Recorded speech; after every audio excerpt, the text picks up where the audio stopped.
Eu sou um caminhoneiro, ou pelo menos era. Eu atravessei os Estados Unidos tantas vezes ao longo dos anos que comecei a sentir que conhecia a terra como a palma da minha mão. Eu achava que já tinha visto de tudo, mas estava enganado. Algo aconteceu na minha última rota que me faz sentir como se estivesse enlouquecendo, ou como se tivesse presenciado algo que serve como um sinal de alerta para todos nós, não apenas caminhoneiros, mas para qualquer pessoa que viva neste continente. De qualquer forma, nunca mais conseguirei me aproximar daquela região. Eu estava indo para o leste na Interstate 40, através do deserto do Novo México, a caminho de Richmond. Eu havia saído de Oxnard no dia anterior com uma carga de produtos agrícolas. Uma rota típica para mim, algo que fiz centenas de vezes. Era o início do segundo dia da minha jornada.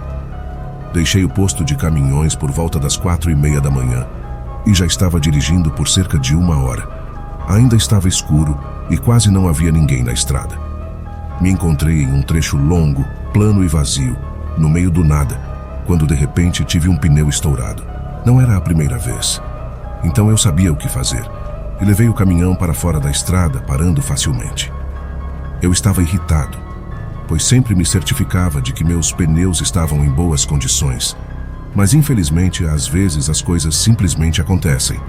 Acionei os avisos de emergência, coloquei refletores no acostamento e examinei os danos para ver se era algo que eu poderia resolver sozinho ou se precisaria de assistência na estrada. Como suspeitava, o pneu estava despedaçado, mas eu tinha um estepe e tudo o que precisava para trocá-lo. Estava prestes a perder algumas horas de tempo e o vento noturno soprava forte e frio. Pensando melhor, decidi esperar pelo amanhecer, já que não estava longe. Enquanto esperava, resolvi fumar alguns cigarros para me acalmar. Abri a porta do lado do passageiro para bloquear o vento e sentei-me no degrau, apenas olhando para a imensa escuridão e todas as estrelas enquanto soltava a fumaça. Estava incrivelmente silencioso. Passei por vários cigarros e quando terminei simplesmente joguei as pontas na terra. Admito que foi uma atitude irresponsável, mas minha punição veio rapidamente. Uma rajada de vento forte fechou a porta diretamente em mim. Não tive tempo de sair do caminho. Então fui atingido em cheio no rosto. O pior é que eu tinha um cigarro aceso na mão, e ao tentar segurar a porta e proteger meu rosto, ele foi empurrado contra meus lábios, causando uma queimadura desagradável. Empurrei a porta para longe de mim e cambaleei até o acostamento, xingando a dor, pensando que essa viagem estava começando terrivelmente mal. E então, mais uma rajada de vento frio veio do nordeste, como se quisesse insultar ainda mais. Virei-me para sacudir meu punho para o vento, sem muita alternativa, quando vi algo no horizonte. Parecia uma pessoa, mas estava brilhando. Do contrário, eu não teria conseguido vê-los na escuridão. Só a visão deles me arrepiou. Estavam de pé no ponto mais alto da leve inclinação em que eu estava, a cerca de 1 milha ou 2 de distância. Eles eram pequenos, mas eu conseguia distinguir quando apertei os olhos. Estavam realmente no meio da estrada. Fiquei observando enquanto levantavam a mão no ar, segurando algo como se fosse uma lança. Gradualmente, mais pessoas começaram a aparecer atrás deles, dos dois lados, ficando ao lado deles no topo da elevação, todos brilhando com a mesma luz impossível. Estavam todos agitando objetos no ar. Deve ter havido 30 ou 40 deles ao todo. Finalmente, ficou claro que eles estavam me ameaçando com suas armas, lanças, machados e arcos. Nesse momento, me senti congelado. Um rugido imenso irrompeu do exército enquanto todos se lançavam para a frente de uma vez. Qualquer distância entre nós estava prestes a ser superada em questão de minutos. Sua velocidade era antinatural, quase sobrenatural. Em pânico, senti que a única coisa que podia fazer era subir na minha cabine e me esconder. Mas quando subi e tentei abrir a porta, percebi que havia trancado sozinho e as chaves ainda estavam dentro da cabine.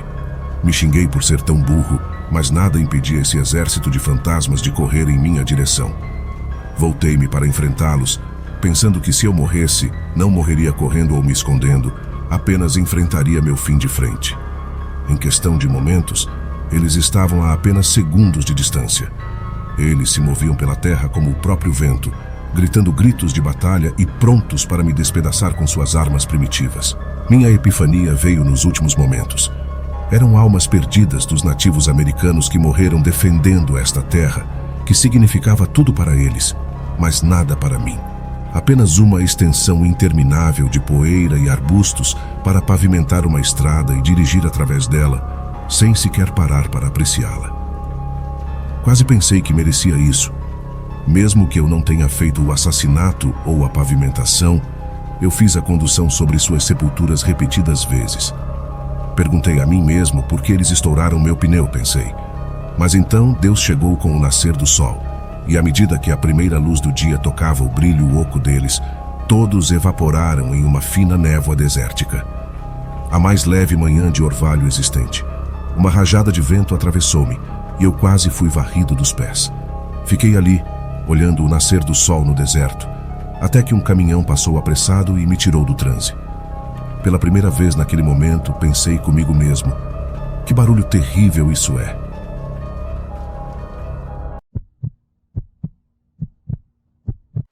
Como uma caminhoneira, eu tenho que tomar precauções extras na estrada. Se eu baixar a guarda por apenas alguns segundos, posso acabar gravemente ferida, e não digo isso hipoteticamente. Certa vez, enquanto estava parada em uma área de descanso, fazendo verificações rotineiras no meu veículo, pensei ter visto um homem suspeito rondando o estacionamento de caminhões. Não dei muita importância, pois estava prestes a sair em breve. Após garantir que tudo estava pronto, entrei na minha cabine e tranquei as portas, achando que estava segura. Levei 1 minuto ou 2 para mexer no meu celular e escolher um podcast antes de pegar a estrada. Tudo estava normal nos próximos horas. Então, decidi abastecer. Parei em um posto e comecei a bombear diesel no tanque do lado do motorista, completamente inconsciente de qualquer problema. Mas, enquanto eu estava do outro lado organizando o meu lado do passageiro, pensei ouvir o som da minha porta se abrindo e fechando. Parei de abastecer e verifiquei ao redor, até mesmo olhando dentro da cabine para ver se havia alguém lá. Não vi nada. Dei de ombros e disse a mim mesma que deveria ser mais diligente em trancar as portas, mesmo quando saía apenas para abastecer. Então, voltei a OS meus afazeres. Depois de abastecer, entrei na loja para comer algo e usar o banheiro, e logo voltei para a estrada. Tudo estava bem até alguns quilômetros à frente.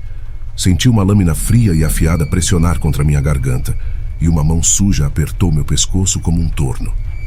Meu coração afundou e, de repente, eu não conseguia ver nada além do que estava à minha frente. Então, uma voz masculina falou comigo. Desligue seu rádio e encoste. Sussurrou no meu ouvido. Sem saber o que fazer, fiz o que ele mandou. Não pude chamar ajuda pelo rádio e não consegui pegar meu telefone no bolso. Além disso, não adiantaria começar a fazer manobras bruscas. Havia algo na cabine que poderia me ajudar, mas eu tinha que descobrir como alcançá-lo. Tentei pensar enquanto me afastava para o acostamento e acendi os pisca-alertas, como se estivesse com problemas mecânicos. Uma vez estacionada, o homem agarrou meu rosto e forçou-me a olhar para ele. Foi quando percebi que era o mesmo sujeito suspeito que vi na última área de descanso. De perto, era ainda mais repulsivo, mas ele estava claramente determinado a chegar até mim. Deve ter se pendurado sob a minha cabine por mais de 200 milhas. Depois se esgueirou para dentro e se escondeu enquanto eu abastecia. Agora, achando que finalmente conseguiria o que queria, ele me ordenou a fazer o que ele mandasse. Suba no beliche comigo e não tente nada. Eu preciso que você esteja viva. Você só precisa estar quente, disse ele com um sorriso repugnante. Isso fez arrepios percorrerem todo o meu corpo. E quase vomitei na cara dele, mas me segurei. Ele agarrou meu braço com a mão livre e manteve a faca perto da minha garganta enquanto começava a me arrastar para o beliche. Sabia que havia um degrau para entrar nele. Então, enquanto ainda estava a 1 pé de altura dele, fiz minha jogada. Agarrei sua mão com a faca e recuei para evitar ser cortada, ao mesmo tempo em que mergulhei um pé em sua virilha. Em seguida, puxei-o pelo braço e o joguei sobre minha cabeça. No último momento, virei para o lado e o chutei para longe, fazendo-o cambalear para o assoalho do lado do motorista, enquanto eu caía no banco do passageiro. Antes que ele pudesse se levantar, abri meu porta-luvas e peguei minha pistola de 9mm, carregada e pronta para ser usada assim que desliguei o seguro. Eu sei que é ilegal, mas foi a única coisa que me salvou naquela noite. Apontei diretamente para ele e disse para ele sair da minha droga de caminhão. Ele se recusou a largar a faca, mas levantou as mãos e começou a sair pela porta. O segui para fechar a porta atrás dele, mas, enquanto estava prestes a fechá-la, ele se virou e agarrou a porta no último segundo. Eu caí de volta no banco, deixando a pistola no chão, pois instintivamente fui segurar a porta com as duas mãos. Ele relaxou em um cabo de guerra, que eu sabia que ele poderia vencer. Foi quando uma ideia interessante me ocorreu. Deixei-o completamente e chutei a porta aberta. Ele perdeu o controle e voou em direção à estrada, mas nunca tocou o chão. Um carro estava passando naquele exato momento e o atacante bateu diretamente no para-brisa do veículo inocente. Tudo passou diante dos meus olhos em um segundo. E me levantei para assistir o carro sair da estrada e, felizmente, parar sem outras colisões. O agressor foi despedaçado no impacto e o motorista do veículo, um jovem de uns 20 anos, ficou realmente abalado. Provavelmente estava bastante traumatizado, pensando bem. Mas quando disse a ele que atingiu um crápula e não uma caminhoneira comum, ele pareceu aceitar a situação. Infelizmente, perdi todo o meu emprego por causa dessa porcaria e acabei desempregada durante todo o bloqueio. Ainda estou tentando encontrar outra empresa para obter um novo contrato de transporte, mas tem sido difícil com o meu histórico. Minha família diz que eu deveria arrumar um emprego que não seja de caminhoneira, algo mais seguro. Mas eu não quero deixar isso arruinar minha carreira. Sou caminhoneira há 15 anos e só tive esse único contratempo que nem mesmo teve a ver com o caminhão. Foi apenas porque algum sujeito achou que eu estava vulnerável.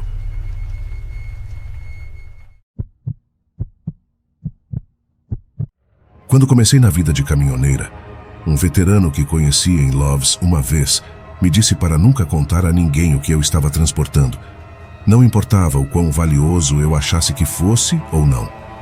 Na época, achei que ele fosse apenas velho e paranoico, já que nunca tinha ouvido falar realmente de roubos a caminhões como um problema real. Mas não deveria ter subestimado a sabedoria do velho. Eu estava na estrada há apenas alguns anos e realmente adorava isso. Agora, estou praticamente proibida de continuar como caminhoneira pelo resto da minha vida, a menos que consiga economizar dinheiro suficiente de alguma forma para comprar o meu próprio caminhão em vez de alugá-lo sob contrato. Minha série de erros começou quando comecei a dirigir durante a madrugada para evitar o tráfego e ter uma viagem mais tranquila. As pessoas sempre me diziam que estava tudo bem, até que eu quebrasse às 2 da manhã no meio do nada. Mas descobri que isso me deixava mais vulnerável por mais de um motivo. Uma noite, fiz uma pausa em uma das áreas de descanso mais suspeitas que já estive. Eram cerca de 3 da manhã e eu precisava descansar antes de seguir em frente, mas não esperava que esse lugar fosse tão ruim quanto era. Parecia quase abandonado e mal havia alguém parado ali. Deveria ter tido o bom senso de seguir em frente e ir para o próximo ponto de parada, mas não estava com vontade. Estacionei, fiz uma pausa e fechei os olhos por alguns minutos. Depois, avistei uma máquina de venda no prédio e quis conferir. Queria pegar um lanche ou um café. Estava procurando algo para comprar quando um homem saiu do banheiro e se aproximou de mim. Parecia fazer parte de algum tipo de gangue de motoqueiros, com a jaqueta de couro óbvia e as tatuagens. "Não se preocupe", ele disse, "estão todas quebradas." "Bem, eu realmente não preciso de nada mesmo", respondi. Então, o homem alcançou dentro de sua jaqueta e meu coração deu um salto por um segundo. Mas em vez de tirar uma arma, ele pegou uma garrafa e me ofereceu. "Isso é o que você realmente precisa, não é?" Ele perguntou. "Ah, não. Obrigada. Tenho entregas que preciso fazer", disse eu, tentando me esquivar. "Como quiser." O homem deu de ombros e tomou um gole da garrafa. "Bem, então boa noite", disse eu, virando as costas e começando a voltar para o meu caminhão. O homem não me seguiu, mas não aceitou que eu queria encerrar a conversa. "Aquele é o seu caminhão lá fora?" ele gritou. "Pois é", respondi. "O que você está transportando?" Naquele momento, lembrei-me do que o veterano tinha me dito para não contar a ninguém se eu estivesse transportando algo valioso no meu trailer. Gaguejei por um instante, procurando uma mentira que soasse verdadeira. "Ah, apenas alguns rolos de papel higiênico", gritei de volta. "Apenas papel higiênico, hein?" O homem riu e sorriu. E apenas pelo olhar em seu rosto, eu sabia que ele podia perceber que eu estava mentindo. Isso não vale tanto quanto costumava valer, ele acrescentou. É verdade, disse eu, voltando awkwardly e caminhando de volta para o meu caminhão. Boa viagem, então, ouvi o homem dizer sobre o meu ombro. Subi no meu caminhão e parti imediatamente. Tive um pressentimento ruim sobre toda essa situação. E sabia que talvez estivesse reagindo tarde demais. Mas eu tinha que seguir em frente de qualquer maneira, porque eu estava mentindo. Não estava transportando papel higiênico, mas sim vários medicamentos para uma empresa farmacêutica, muitos dos quais valeriam muito dinheiro no mercado negro. Opioides, anfetaminas ou, neste país, até insulina. Infelizmente, a rapidez com que eu saí de lá pode ter entregado que eu estava transportando algo que valia a pena roubar. Nem mesmo tinha me fundido completamente na rodovia quando uma motocicleta acelerou na minha frente e começou a frear na minha frente. Pude dizer pela jaqueta que era o cara com quem eu tinha falado, mas agora seu rosto estava coberto. Ele me tomou como alguém que não o atingiria e arriscaria matá-lo, e ele estava certo. Reduzi a velocidade e, antes que eu percebesse, estava cercada por carros à esquerda, empurrando-me para o acostamento. Continuei mesmo no pavimento irregular, e então, por um segundo, pensei que poderia ter uma trégua. A moto à minha frente se afastou. Mas em seguida, um segundo depois, uma velha van branca e detonada tomou o lugar dela e pisou no freio. Bati na van e, em um momento de raiva, decidi acelerar completamente e empurrar aquela coisa para longe. No entanto, quando olhei pela janela do motorista, o homem da moto estava ao lado do SUV, que estava me bloqueando, e apontava uma arma diretamente para mim. Entrei em pânico e girei o volante para a esquerda, fazendo o SUV e o motoqueiro recuarem, mas não desistiram. De repente, o motoqueiro disparou a arma. A bala passou por cima do SUV e foi parar em algum lugar no teto, mas felizmente passou longe de mim. Nesse exato momento, o passageiro do SUV se inclinou para fora da janela com uma espingarda, atirou nos meus pneus dianteiros, estourando-os instantaneamente. Agora eu sabia que seria morta se não parasse, então finalmente desisti. Parei e levantei as mãos, sabendo que o que estava prestes a acontecer não seria bonito. Em questão de segundos, eles estavam batendo na cabine e gritando para eu abrir as portas, ou eles as arrombariam e me matariam. Todos eles estavam mascarados, então suas identidades estavam completamente escondidas. E eu sabia que não havia sentido em tentar obter uma boa descrição de qualquer um deles. Obedeci e destranquei as portas. Fui puxada para fora pela moto e jogada no chão. Vi minha câmera no painel sendo destruída antes de a surra começar. Vários deles vieram com porretes, socos e botas. Tentei proteger minha cabeça com meus braços e mãos, mas não consegui suportar por muito tempo até desmaiar. Foi a última coisa que lembro antes de ser espancada, até ficar praticamente irreconhecível. Acordei no hospital algumas semanas depois, com todos ao meu redor dizendo que achavam que eu não iria sobreviver. Tive um crânio quebrado, órbita ocular estilhaçada, dentes faltando, mandíbula quebrada, costelas trincadas, pulmão perfurado e hemorragia interna. E um universo inteiro de contusões e lacerações. Dizem que fui encontrada em uma vala por um pastor ao amanhecer, 3 horas depois. O médico disse que se tivesse sido mais 1 hora, eu teria morrido de inchaço no cérebro ou sufocado com meu próprio sangue. É verdadeiramente um milagre que eu tenha sobrevivido. No entanto, a investigação policial não progrediu muito, infelizmente. O grupo dirigiu o caminhão com o pneu furado até uma clareira na floresta próxima à rodovia. Vasculhou a carga de cobertura e levou tudo de valor, deixando-o lá e fugindo. Suspeitos foram identificados com base em impressões digitais e minha recordação dos eventos. Mas a gangue ainda está foragida e pode estar em qualquer lugar do país neste momento. A recuperação foi e continua sendo uma estrada longa e difícil para mim. E é claro, tive que pedir falência por causa da dívida médica, porque sim, eu não vou pagar por isso.